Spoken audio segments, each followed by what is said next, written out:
por que e como o Volkswagen Santana se tornou uma lenda da Volkswagen nesse nosso Brasilzão. Vem comigo que eu te explico.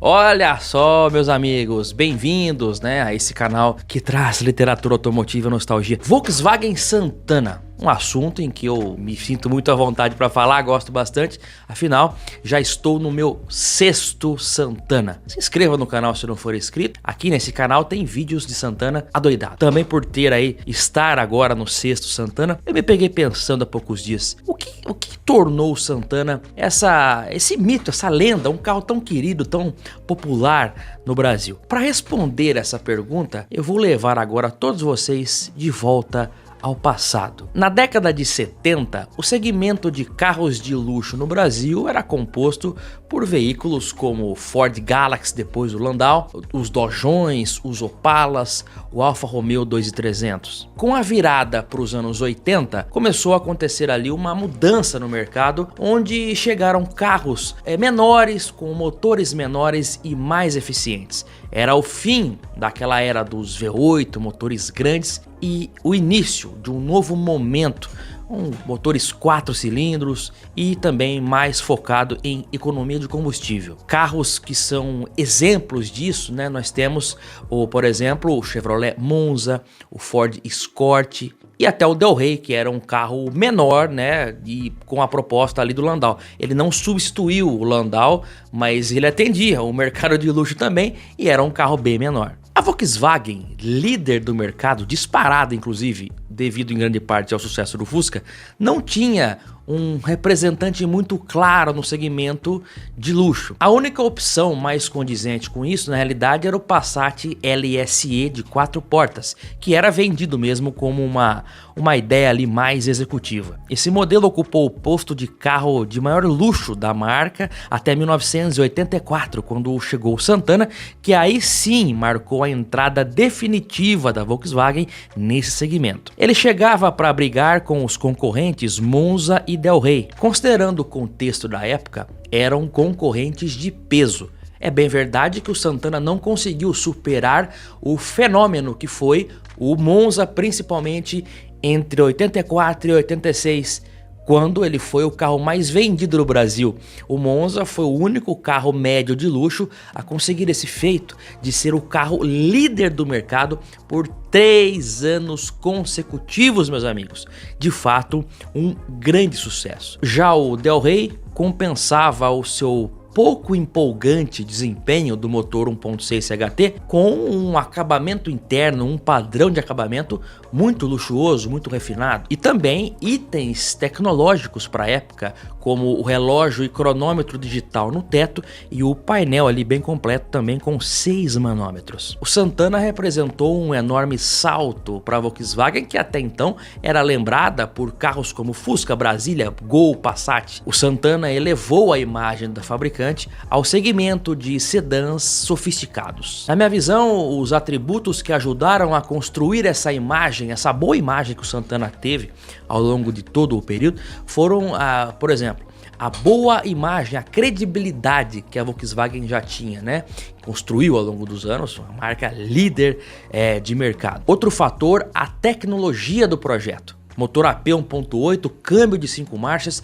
e uma carroceria que estava naquele momento perfeitamente alinhada com o que se vendia na Europa. Também podemos citar o conforto do carro, que era acima da média quando comparado aos demais modelos da marca no país, e a robustez que foi comprovada com o tempo. O único motor usado pelo Santana nos 22 anos de Brasil foi o lendário motor AP 1.8 ou 2.0, ou seja, enorme durabilidade, manutenção barata, facilidade para encontrar peças e ótimo desempenho para a época. Não é difícil encontrarmos ainda hoje Santanas por aí com 400, 500 mil quilômetros rodados. Como eu costumo dizer, era um carro de luxo, mas com manutenção de Gol quadrado, manutenção barata. E outra coisa, compartilhava várias peças com o Gol, tanto mecanicamente quanto também em acabamentos internos. Em 1991, após 6 anos de mercado com a carroceria ali sem grandes mudanças, o modelo foi totalmente renovado. A equipe da Volkswagen no Brasil conseguiu criar um novo carro em cima do antigo, porque não era uma geração nova, né?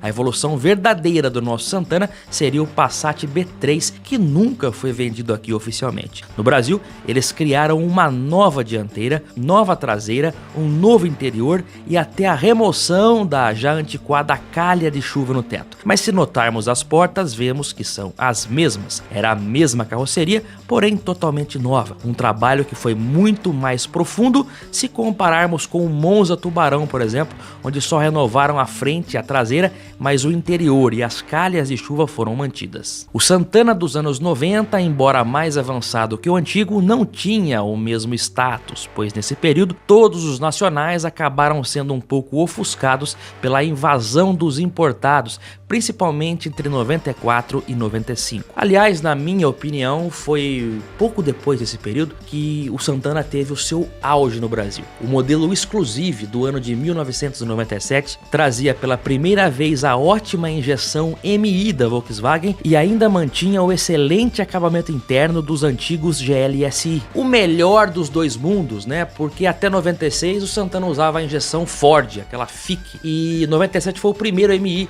mas ainda tinha aquele interior legal, bacana do GLSI, que na minha visão foi o ápice do Santana entre 94 e 97. Foi nessa época também que ocorre aquela virada, onde o Santana deixa um pouco de ser aquele carro mais sofisticado e passa a focar mais numa imagem de robustez e confiabilidade. Em 1996, o seu co-irmão de autolatina, o Ford Versailles, deixa de ser produzido com o fim da Joy Venture. Nesse mesmo ano, o seu concorrente mais direto desde os anos 80, o Chevrolet Monza, também sai de linha. Começavam a surgir novos modelos no mercado, como o moderno Vectra B, Ford Mondeo, Honda Civic e Toyota Corolla. A própria Volkswagen, a partir desse momento, foca mais no lançamento do novo Passat geração B5 e coloca ele como opção de maior luxo. O Santana fica posicionado abaixo dele e acima do Polo Classic. O peso da idade era sentido no seu desenho, que era o mesmo desde 1991. Era necessário mais um tapa no visual, que ficou a cargo da equipe do competente Luiz Alberto Veiga. O Santana e a Quantum, eles passaram por um retrabalho de design, um redesign. A gente chama de facelift, quer dizer, uma mudança na cara, né, do automóvel. Então toda a parte dianteira é nova, para-choques, faróis, grades. A parte lateral também nós temos os brincos, espelho retrovisor. E uma coisa bastante importante, nós acabamos de vez com aquele quebra-vento. Então isso permite para o motorista uma visão muito melhor, tanto lateral quanto dos espelhos retrovisores externos, né? A parte traseira também foi toda remodelada, para-choques, as lanternas que agora compõem uma nova composição. No final dos anos 90, o volume de vendas das versões mais básicas para frotistas já era algo expressivo na linha Santana. E essa preferência pelo sedã veterano não era à toa. O modelo oferecia bom espaço interno, confiabilidade mecânica, manutenção barata e farta oferta de peças e componentes. Era a receita do sucesso e fez com que taxistas também escolhessem o modelo. O seriado A Grande Família ajudou a perpetuar essa imagem de Santanão raiz e popular no imaginário coletivo, com o personagem do Agostinho Carrara, que tinha, né? O táxi do Agostinho era um Volkswagen Santana. E aí, Agostinho, algum problema? Não, nenhum. Eu chamei reboque porque eu cansei de dirigir. Alguém tem alguma pergunta idiota a mais? Do ano 2000 em diante, o Santana passa a ser oferecido somente em 2 pacotes de opcionais. Tinha o modelo básico, né? E tinha depois o pacote Comfortline e Sportline, que é esse aqui. Motor 1.8 a álcool ou 2.0 a gasolina. O pacote de opcionais era também enxuto nessa época, nem rádio de série o carro tinha. A essa altura, o modelo já não era mais visto como uma opção premium. Quem queria um carro mais luxuoso, dentro da própria marca, optava pelo Passat ou pelo Bora. É claro que existia sim aquele consumidor fiel ao Santana, que sabia exatamente o que estava comprando. Além deles, muitas unidades iam para frotas, táxis e viaturas. Existiu até uma desconhecida configuração chamada Santana Patrulheiro, que vinha com esse nome no documento, inclusive, e era destinada às corporações. Recentemente circulou nas redes sociais um vídeo de um Santana da Polícia Civil ainda em uso em pleno 2026. A Civil de São Paulo é a última a trocar de frota, né? Impressionante. Quem trabalhou na polícia ou como taxista lembra com carinho até hoje do velho Santanão. Os particulares que compravam Santana, geralmente quando trocavam de carro, trocavam por outro Santana mais novo. E teve gente que manteve esse hábito até os últimos, né? Santana tem até 2006 e teve gente que foi trocando até os últimos, mesmo as últimas unidades ali um pouco mais simplificadas, mas do ponto de vista de firulinhas, porque ele oferecia o famoso kit dignidade, que é direção hidráulica, ar-condicionado, vidro elétrico, espelho elétrico, trava, alarme e esse tipo de coisa. Hoje é um hábito quase extinto, né? Esse do consumidor comprar, ser fiel à marca e principalmente aquele modelo. Isso era comum também em quem tinha Corolla, né? O cara trocava sempre por um mais novo, Monza, Opala, né? E o Santana também teve isso. Não é uma exclusividade do Santana, mas teve também. E hoje é um hábito basicamente extinto. Foram 22 anos de produção. De 1984, lançado em junho de 84, para ser mais preciso, até o fim da produção no ano de 2006. O Santana foi muito mais além do que o seu concorrente Monza e o seu co-irmão Versalhes. Há quem veja isso de maneira derradeira e negativa. Eu não. Eu vejo a capacidade de um ótimo produto se reinventar e se reposicionar no mercado, mantendo ótimos números de venda, que é o que de fato importa quando falamos de uma montadora, de uma fábrica de veículos. E vocês sabem que essa longevidade não foi só no Brasil. O Santana foi muito mais além também na China, né? Um país que acolheu esse carro com muita intensidade, porque lá o Santana foi produzido até 2013, paz meus senhores, com a carroceria original, meus amigos, aquele Santana quadrado lá dos anos 80. Eles tiveram também o Santana meio renovado, mas um pouco diferente do nosso, não era exatamente igual ao nosso G3 de 99, não. Era um pouco diferente. Lá teve o Santana 3000, né, que era um Santana um pouco até mais alongado que o nosso, é isso mesmo. Ele era maior. E teve o Santana Vista, que foi o último Santana lá, além do quadrado. No Brasil, eu acho que o que fez o Santana virar essa lenda, um carro querido, né, famoso e muito popular, é essa soma de fatores, né?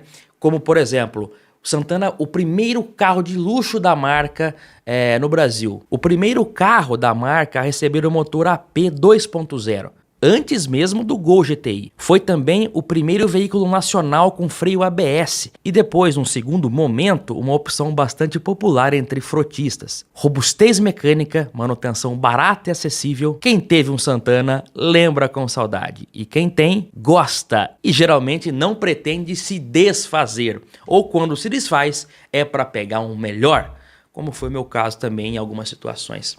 Eu gosto muito de Santana, é um carro muito bacana, até rimou. Mas é isso mesmo, Santana é um carro bem legal. É o que eu falei já aqui, né? É um carro, um porte grande, um porte de um carro, de um sedã. Na época, hoje é um carro pequeno se você colocar perto dos carros atuais, porque os carros cresceram, engordaram.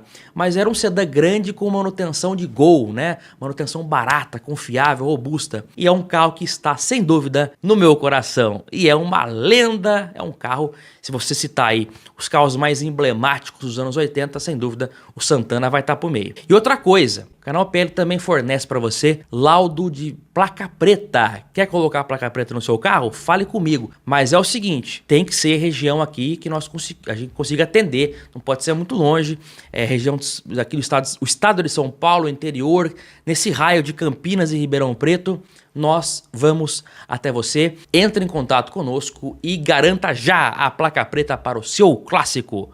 Eu aguardo todos vocês no próximo vídeo aqui no nosso canal. Forte abraço, até lá, tchau!